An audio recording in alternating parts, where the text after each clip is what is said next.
इस समस्त ब्रह्मांड की रचना परमात्मा ने करी अपनी संकल्प शक्ति के द्वारा।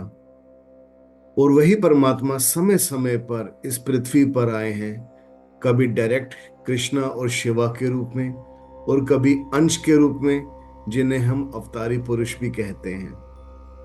तो यूं तो पूरा की पूरी धरा, इस पृथ्वी के ऊपर न जाने कितने रूपों के अंदर परमात्मा आए, किंतु विशेषता भारतवर्ष एक ऐसी भूमि है जहां पे समय समय पर, बहुत ही कम समय पर, एक से बढ़कर एक संत महापुरुष, सिद्ध पुरुष और महात्मा जन आए। आज हम ऐसे ही एक सिद्ध महापुरुष, जिन्हें स्वयं भगवान शिव का अवतार कहा जाता है, उनकी बात करेंगे, उनके बारे में जानेंगे, समझेंगे। किंतु पहले गुरु पूजा। ओम गुरु ब्रह्मा गुरु विष्णु गुरुदेवो महेश्वरा, गुरुरेव परम ब्रह्म तस्मै श्री गुरुवे नमः। तो आइए, आज मैं बात करूंगा आपके सामने एक ऐसे दिव्य आत्मा की, एक ऐसे सिद्ध महापुरुष की, जिन्हें बनारस का वॉकिंग शिवा कहा जाता है। आज भी उनके कितने ही अनुयायी, कितने ही भक्त उनकी उपस्थिति महसूस करते हैं। केवल काशी में ही नहीं, इस दुनिया में कहीं भी रह रहे हो। जी हाँ, मैं बात कर रहा हूं श्री त्रिलंग स्वामी जी की। त्रिलंग स्वामी जी एक महान योगी, महान योगी। मैं कोशिश करता हूं अगर मैं उनका चित्र यहां पे ला सकूं तो।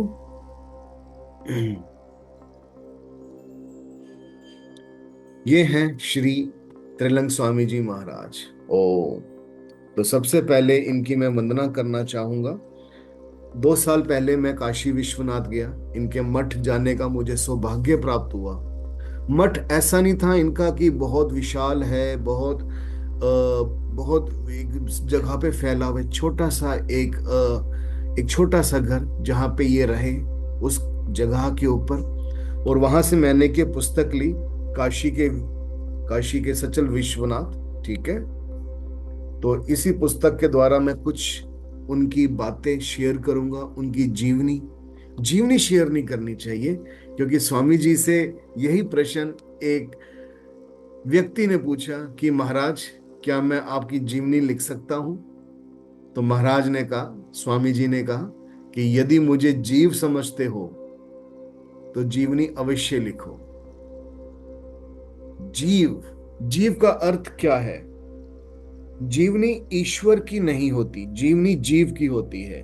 क्योंकि हम जीवनी का आशय जीव रूप में शक्ति की लीला या भोग युक्त जीवन एवं खंड काल के सीमित चित्र को मानते हैं। जीव शब्द के ज का अर्थ होता है जन्म, ई का अर्थ कुंडलिनी शक्ति, एवं व का अर्थ है सृष्टि योनि, अर्थात कुंडलिनी शक्ति के सृष्टि योनि में बीजाकार में घट के अंदर स्थित होने पर जीव पद का प्रयोग किया जाता है। तो ये स्वामी जी के ही वर्ड्स थे, यदि हमें जीव समझते हो तो जीवनी लिखो। उसके बाद वो जो महाशय थे, वो वहां से तुरंत भाग निकले। उन्होंने समझ लिया कि ये कोई आम साधु संत या आम योगी नहीं है, ये तो वरन स्वयं भगवान शिव, काशी के सचल विश्वनाथ।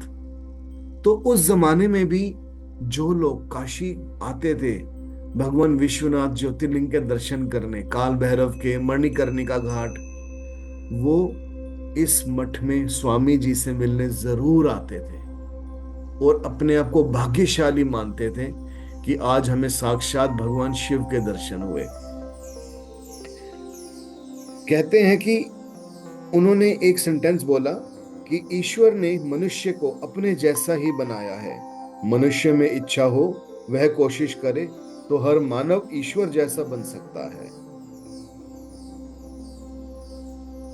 इसी विषय के अंदर बहुत लोगों ने कहा, और विशेषकर लेखक ने कहा कि एक और विवेकानंद होता तो वह समझ सकता कि इस विवेकानंद ने क्या किया है।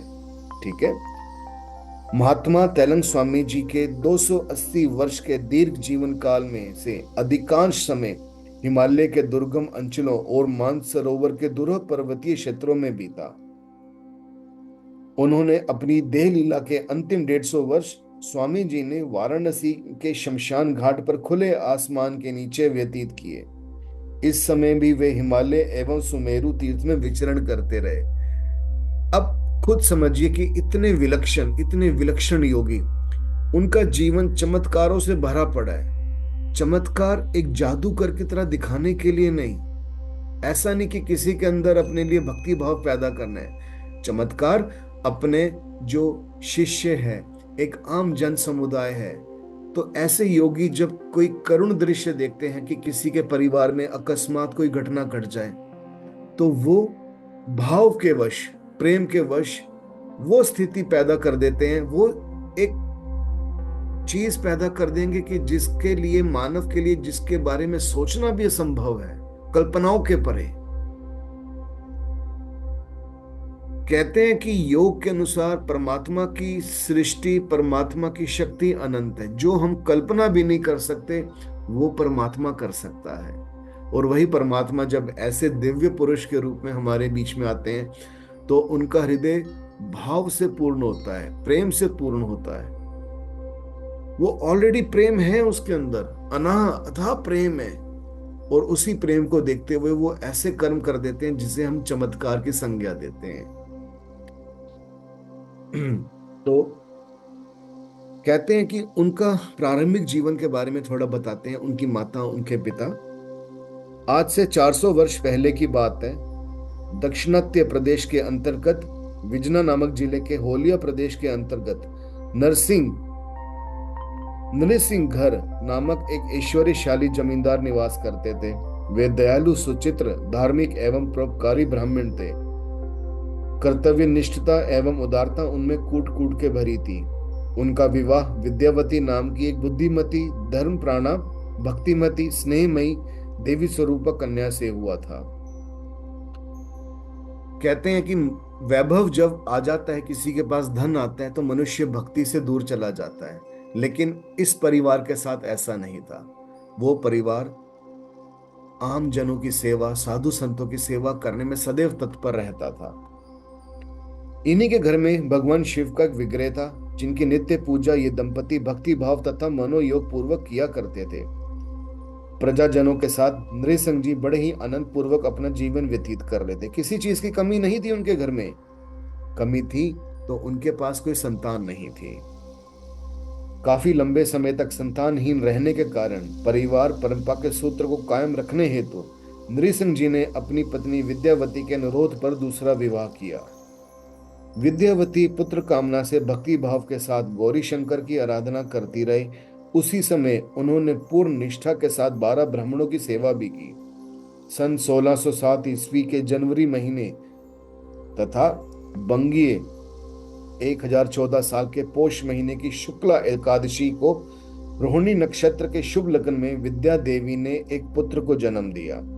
नवजात पुत्र का मुखावलोकन कर नृसिंह जी के घर में असीमित आनंद उल्लास फैल गया। आनंद के उन क्षणों में उन्होंने दीन दुखियों की बहुत तरीके से सेवा की, बहुत सारा धन बांटा। यथोचित धार्मिक एवं लौकिक कर्मानुष्ठान संपन्न कर पुत्र का नाम तैलंगधर रखा गया। पुत्र जन्म के बाद विद्यावती देवी एक दिन शिव जी की आराधना पूजा कर रही थी। अचानक उन्होंने देखा एक ज्योति शिवलिंग के अंदर से प्रस्फुटित होकर पूरे मंदिर को आलोकित कर रही है और क्षणे क्षणे वही ज्योति मंदिर के बरामदे में सुलाए हुए उनके पुत्र के शरीर में प्रविष्ट हो गई। यह दृश्य देखकर वह आश्चर्यचकित हो गई। उन्होंने जाकर इस पूरे घटनाक्रम को अपने पति नृसिंह जी को बताया। उनके धार्मिक निष्ठावान पति ने सब कुछ सुनने के बाद कहा कि तुम धन्य हो देवी, तुम्हारा यह पुत्र तुम्हारी शिव आराधना का ही प्रतिफल है। यह कोई साधारण पुत्र नहीं है, इसने शिव जी के अंश से जन्म ग्रहण किया है और यह ईश्वर का ही काम करेगा। इसीलिए माता ने उसका नाम शिवोराम रखा। उचित समय पर नृसिंहधर जी ने पुत्र का चूड़ाकरण और उपनयन संस्कार कराया। तो इस तरीके से उस बालक का जीवन चलता गया और उनकी दूसरी पत्नी से भी एक पुत्र प्राप्त हुआ। धीरे धीरे समय जब बीता, हमारे नृसिंह जी की मृत्यु हुई। उनकी माता शोकाकुल हुई। उनकी माता ने भी कुछ समय के बाद देह त्याग किया। देह त्याग के बाद शिवराम जी का जीवन जो था ना, बहुत ही माता से अटैच था। बहुत लंबे समय तक वो शमशान घाट पे ही बैठे रहे। फिर कहते हैं कि एक शमशान में एक व्यक्ति आया, जिसे, जो शमशान में शवों को जो उठाता है करता है ना, उसके मुख से ऐसे वचन सुने कि उन्होंने प्रतिज्ञा कर ली कि अब मैं एक गुरु की खोज में निकलूंगा। और त्रिलंग स्वामी जी उस शमशान से निकल के गुरु की खोज में आगे गए। और धीरे धीरे उनको एक गुरु मिले। वहां पे उनकी दीक्षा हुई हिमालय के पास। और फिर वो वाराणसी आए। और कुछ प्रसंग में वाराणसी से ही मैं आपको बताना चाहूंगा। जैसे कि मैंने पहले कहा कि त्रिलंग स्वामी जी का जीवन चमत्कार से भरा हुआ है। खूब एक के बाद एक उन्होंने चमत्कार किए, एक के बाद एक चमत्कार। अच्छा, त्रिलंग स्वामी जी के बारे में था कि वो नग्न रहते थे, नग्न अवस्था के अंदर। क्योंकि ऐसे पुरुष जो थे होते हैं ना, वो महावीर होते हैं। उनके लिए पूरा आकाश उनका कपड़ा है। आकाश जो सब कुछ समेटे हुए है। खाने पीने का कोई विशेष नियम नहीं था उनका। खाने पीने में महाराज क्या करते थे ना, एक जगह के ऊपर लेटे रहते थे। कोई व्यक्ति आए, साधु संत कोई भक्त आया, उनको खिलाया, उनके हाथ से प्रसाद ग्रहण किया, वो पुनः अपना योग निद्रा के अंदर चले गए। या कभी प्रवचन दे दिया, शिक्षाएं दी। तो एक दिन स्वामी जी नहाने जा रहे थे 80 घाट के ऊपर। वहीं पर उन्होंने एक बहुत करुण दृश्य देखा। किसी स्त्री के पति को सांप ने काट लिया और वो मृत हो गया था। महिला पति के शव को पकड़कर जोर जोर से रो रही थी और किसी भी हालत में अपने पति को शरीर को गंगा में विसर्जित करने नहीं दे रही थी। यह देखकर स्वामी जी उनके पास आए। गंगा जी से थोड़ी सी मिट्टी लाकर मृत व्यक्ति के सर्पाघात वाले स्थान पर लगा दिया। कुछ ही पलों में स्वामी जी गंगा में कूदकर अदृश्य हो गए। थोड़ी देर बाद मृत व्यक्ति के शरीर में चेतना जागृत हो गई। यह चमत्कार देखकर घाट पर उपस्थित सभी लोगों ने दांतों तले उंगलियां दबा ली। इस प्रकार स्वामी जी के चमत्कारों का प्रचार चारों तरफ फैल गया।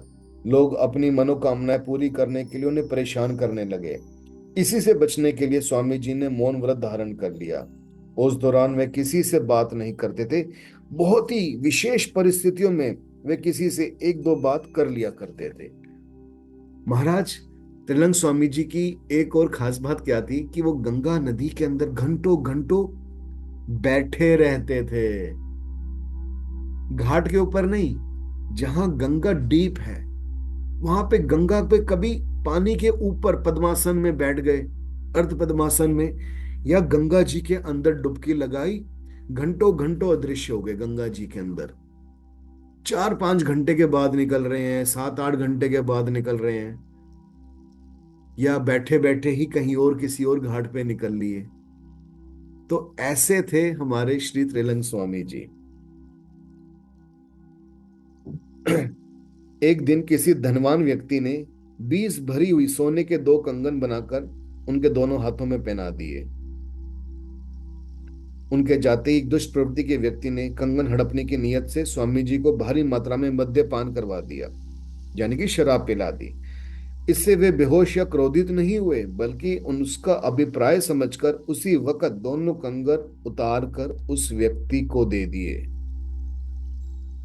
तो जब व्यक्ति एक स्वयं परमात्मा होता है ना, तो उसको मालूम है कि ये सामने वाला व्यक्ति अगर उनके साथ कुछ अनिष्ट भी कर रहा है, तो अपनी देह के ऊपर आघात सहते हुए भी वो कभी क्रोध नहीं करता। सच्चा योगी, सच्चा सिद्ध पुरुष। हाँ, यदि वो व्यक्ति समाज के प्रति कुछ ऐसा गलत व्यवहार करता है तो डेफिनेटली ऐसे योगी, ऐसे सिद्ध अवश्य दंड देते हैं। अन्यथा क्षमा तो उनके मुख पर सदैव रहती है, क्षमा भाव उनके हाथ में सदैव रहता है देने के लिए। आज ये वीडियो मैं यहीं समाप्त करता हूं। और भी बहुत सारी स्वामी श्री तिलंग जी के आदर्श, उनकी घटनाएं मैं नेक्स्ट वीडियोस में शेयर करूंगा। आशा करता हूं कि ये वीडियो अच्छा लगा होगा। आप सबको सादर नमस्कार। महाराज जी को सादर प्रणाम, सादर प्रणाम, सादर प्रणाम। ओम ओम ओम ओम।